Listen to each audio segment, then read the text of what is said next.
अस्सलाम वालेकुम व्यूअर्स, मैं हूं डॉक्टर वैस और आज आपकी खिदमत में हाजिर हुआ हूं एक नई अवेयरनेस वीडियो के साथ। अनीमिया क्या है?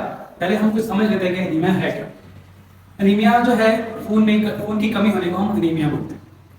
अनीमिया की हमारे पास बहुत सारी वजूहत है, जिसमें मोस्ट कॉमनली जो औरतों में हमारे पाया जाता है वो आयरन डेफिशिएंसी अनीमिया है। आयरन हमें किस लिए ज़रूरत होती है? आयरन की, आयरन हमारे बॉडी में एक प्रोटीन है जिसको हम हीमोग्लोबिन कहते हैं। तो हीमोग्लोबिन जो है वो हमारे सुरख जो खून के सेल्स होते हैं, रेड ब्लड सेल्स जिसको हम बोलते हैं, उनमें वो आयरन के साथ बॉन्ड होकर और ऑक्सीजन ट्रांसपोर्ट करने का काम करते हैं मसल्स में और बाकी बॉडी के सारे सेल्स में। अब आयरन डेफिशिएंसी अनीमिया की हमारे पास वजूहत क्या है? अब हमारे पास हम 3 वजूहत है मेजर, जिसमें खुराक में आयरन कम लेना और कौन कौन सी खुराक में आयरन कसरत से पाई जाती है, जिनमें हमारे पास ग्रीन लीफी वेजिटेबल्स आते हैं, सब्ज सब्जियां जिनमें पालक आ सकता है। फिर गोश्त, आप देख सकते हैं हमारे मुल्क के हालात कितने ख़राब हैं कि आम आदमी के लिए गोश्त अफोर्ड करना पहुंच से बाहर है। फिर अंडे दूध में हो सकती है। तो व्यूअर्स, दूसरे नंबर पे है हीमोग्लोबिन की आयरन की डिमांड ज़्यादा होना। आयरन की डिमांड किन सूरत में ज़्यादा हो सकती है? एक तो हामला खवातीन में, और एक जब बच्चे को वो दूध पिलाती हैं तब आयरन डिमांड बढ़ जाती है।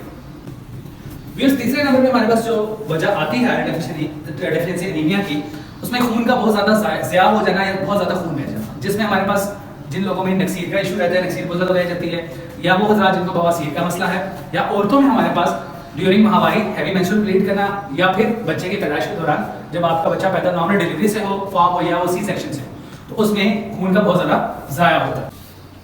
तो व्यूअर्स, अब आपको मैं बताऊंगा कुछ आयरन डेफिशिएंसी एनीमिया की अलामात के बारे में। जो सबसे कॉमन अलामत है इसकी, वो बिला वजह की थकावट रहना, हर टाइम थकावट महसूस करना। कुछ लोगों में बिल्कुल भी कोई सिम्टम नहीं आता, लेकिन जो मोस्ट कॉमन सिम्टम है वो थकावट का बहुत ज़्यादा। वैसे तो आजकल स्ट्रेस रूटीन हमारी इतनी ज़्यादा है कि हम वैसे भी थक जाते हैं, लेकिन कुछ लोगों में बहुत ज़्यादा थकावट रहना जो है वो बड़ी अलामत है। उसकी वजह ये है कि आप देखेंगे ऑक्सीजन, मैंने आपको पहले बताया कि जब हीमोग्लोबिन की कमी हो जाएगी तो ऑक्सीजन मसल्स को और बाकी सेल्स को नहीं मिलेगा, तो वो थकना शुरू हो जाएंगे, जिसकी वजह से आपका सांस फूलना, आपका चिड़चिड़ापन होना बहुत ज़्यादा, और बिला वजह थकावट महसूस होना। ठीक है, ये मेन अलामत है इसकी आयरन डेफिशिएंसी की। तो फिर दूसरे नंबर पे हमारे पास जो एक बड़ी अलामत है, जो एज ए सिम्टम में लेते हैं और एज ए पेशेंट में हम साइन भी देखते हैं, वो स्किन का पैलर होना। पैलर मतलब पीला फीका पड़ जाना। आपकी फेस हो गया या आपकी ये हथेली पे जो है यहाँ पे पैलर होना शुरू होगा, और दूसरी जगह जहाँ हम देखते हैं वो आंखों के नीचे यहाँ पे पैलर हमें नजर आता है। ये क्यों हो रहा है? क्योंकि जो हीमोग्लोबिन है हमारे पास, वो हम आपके खून को एक रंगत देते हैं रेड कलर की। तो जब वो हीमोग्लोबिन ही कम होना शुरू हो जाएगा तो आपका खून की वो जो रेड कलर है वो ऐसा कम होना शुरू हो जाएगा। व्यूअर्स, मैंने आपको पहले बताया था कि आपका जो मेन सिम्टम है वो बिला वजह की थकावट है, या सीढ़ियाँ चढ़ते हुए आपका सांस का फूलना, या कोई भी एक्सर्शन आप जरा से भी करते हैं तो आपको सांस फूल जाता है। तो उसकी वजह कि आपके एक तो सेल्स को आपकी ऑक्सीजन कम मिल रही है। ठीक है, ऑक्सीजन कम मिल रही है तो ऑक्सीजन तो डिमांड है बेसिकली हर सेल की, लेकिन यहाँ पे हमारे फेफड़ों में भी जो है ऑक्सीजन कम जा रही है, जिसकी वजह से हमारे मसल्स को कम मिल रही है और थकावट आपको होना शुरू हो रही है, सांस फूलना शुरू हो रही है। तो व्यूअर्स, इसके बाद आपको एक अलामत बताना चलो उसकी, कि आपकी नाखूनों में भी आयरन डेफिशिएंसी एनीमिया की अलामत ज़ाहिर होना शुरू हो जाएगी, जिसमें क्या होगा कि आपके नाखून खुरदरे होना शुरू हो जाएंगे और टूटना शुरू हो जाएंगे। इसको हम कहेंगे ब्रिटल हो गई, ठीक है, इजी टू ब्रेक, और टूटना शुरू हो जाएंगे, और आपके नाखूनों की शेप जो है वो स्पून शेप हो जाएगी, जिसको हम मेडिकल टर्मिनोलॉजी में काइलोनाइकिया बोलते हैं। उसमें क्या होगा कि आपके नाखूनों का जो दरमियाना हिस्सा होगा ये नीचे की तरफ चला जाएगा और बाहरी हिस्सा ऊपर की तरफ उभरा आएगा, जिस तरह चम्मच की शेप होती है उस तरह। ठीक है, तो लेकिन ये 5% लोगों में ये अलामत होती है, और बहुत सवेयर केसेस जब चले जाते हैं आयरन डेफिशिएंसी एनीमिया के, तब ये अलामत ज़ाहिर होती है। अच्छा, इसके अलावा आपका क्या होगा, हार्ट पे भी क्या इफेक्ट आएगा आपके? तो जो हमारे पास आयरन डेफिशिएंसी एनीमिया के पेशेंट्स हैं उनमें पैल्पिटेशंस बहुत कॉमन है। पैल्पिटेशंस क्या है? दिल की धड़कन तेज हो जाना अचानक, और उनका आपको महसूस होना कि दिल की धड़कन तेज हो गई। तो ये बहुत कॉमन होता है औरतों में पैल्पिटेशंस का होना। और ये किस वजह से हो रही है? जाहिर बात है, जब आपके जिस्म में खून की कमी हो रही है, ऑक्सीजन की कमी हो रही है, तो दिल का क्या काम? दिल का काम है कि आपके ब्लड को आगे पंप करना। तो जब आपके जिस्म में कमी होगी तो दिल अपना काम तेजी से परफॉर्म करेगा। ठीक है, हार्ट पे ये इफेक्ट आएगा, और यही वजह है हमारे पास पेशेंट्स में कोरोनरी हार्ट डिजीज और हार्ट फेलियर बहुत कॉमन होता है।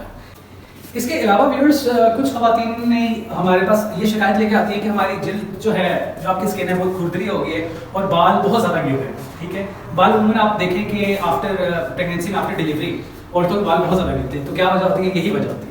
उसके पीछे क्या साइंस क्या है कि वही बात है कि आपकी जब ऑक्सीजन कम मिल रही है बॉडी के सेल्स को, तो वो उनकी ऐसे डेथ होना शुरू हो रही है। तो वो आपके बाल बहुत ज़्यादा सवेयर बालों का गिरना, और आपकी जल्द खुरदरी हो जाना। तो अच्छा व्यूअर्स, कुछ लोगों में हमारे पास रेस्टलेस लेग सिंड्रोम आता है, जिसमें क्या होता है कि जब वो लेटते हैं, स्पेशली ज़्यादातर ये सिवियर रात में होता है कि उनको रात को टांगे बार बार हरकत करने की आदत होती है। हरकत किए बगैर उनको सुकून नहीं मिलता, ठीक है। पाँव में उनके जो है वो ऐसा लगता है टांगों में चूंटियाँ रेंग रही हैं, वो बार बार हरकत करने से उनको जो है सुकून महसूस होता है।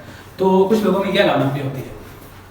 अब व्यूअर्स, जब बहुत सवेयर केसेस में हमने क्या नोटिस किया है, बहुत सवेयर केसेस में जब पेशेंट्स चले जाते हैं कि बहुत सवेयर एनीमिया है, तो उसमें ज़ुबान का सुरख होना, ज़ुबान सूज जाना, मुंह के अंदर छाले बनना, अल्सर्स बनना, और एंगुलर स्टिलाइटिस, आपके जो होंठ है इनके जो कोने हैं इन पे हमारे पास अल्सर्स बनना शुरू हो जाते हैं।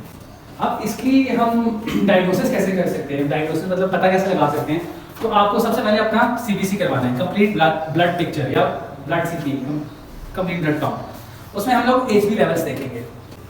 अच्छा, यहाँ पे मैं आपको थोड़ा बताता चलूँ, ठीक है। वैसे तो आपकी फिजिशियन ने डिसाइड करना है कि आपको क्या करना चाहिए आपको, लेकिन अगर आपके HB लेवल्स 7 या उससे कम है तो आपने ब्लड ट्रांसफ्यूजन करवानी ही करवानी है, मतलब आपने खून लगवाना है उस। और आपका खून का जो एक बैग होता है, ठीक है, वो आपकी आयरन HB कितना बढ़ाता है, 0.9 पिंट बढ़ा देता है, या 1 पिंट वो बढ़ा देता है। उसके बाद हमने क्या करना है कि अगर आपके HB 7 से 10 तक है, तो 7 से 10 वाले हजरात ने क्या करना है कि उसमें आपने अपनी IV मतलब अपने रग के अंदर आपने आयरन लगवाना है। उसमें हमारे पास बहुत सारे आ जाते हैं, मोस्ट कॉमनली वे इंजेक्शन विनोफर हम यूज़ करते हैं।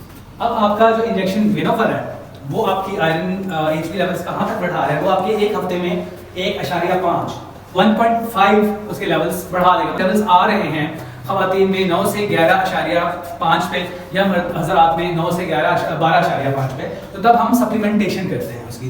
सप्लीमेंट्स मतलब ये है कि हम आयरन सप्लीमेंट फॉर्म में, दवाइयों के फॉर्म में, गोलियों के फॉर्म में हम उनको देते हैं। क्योंकि हमारी जो पाकिस्तान में आप देखें कि हर चीज़ के रेट्स इतने ज़्यादा, तो हमारे पास जो गरीब आवाम आती है, ठीक है, जो अफोर्ड नहीं कर सकती, तो जाहिर बात है एक दिन का सेब या सेब के जूसेस तो वो अफोर्ड से बाहर होते हैं। तो सप्लीमेंटेशन जो है वो सस्ती पड़ती है और इफेक्टिव होती है।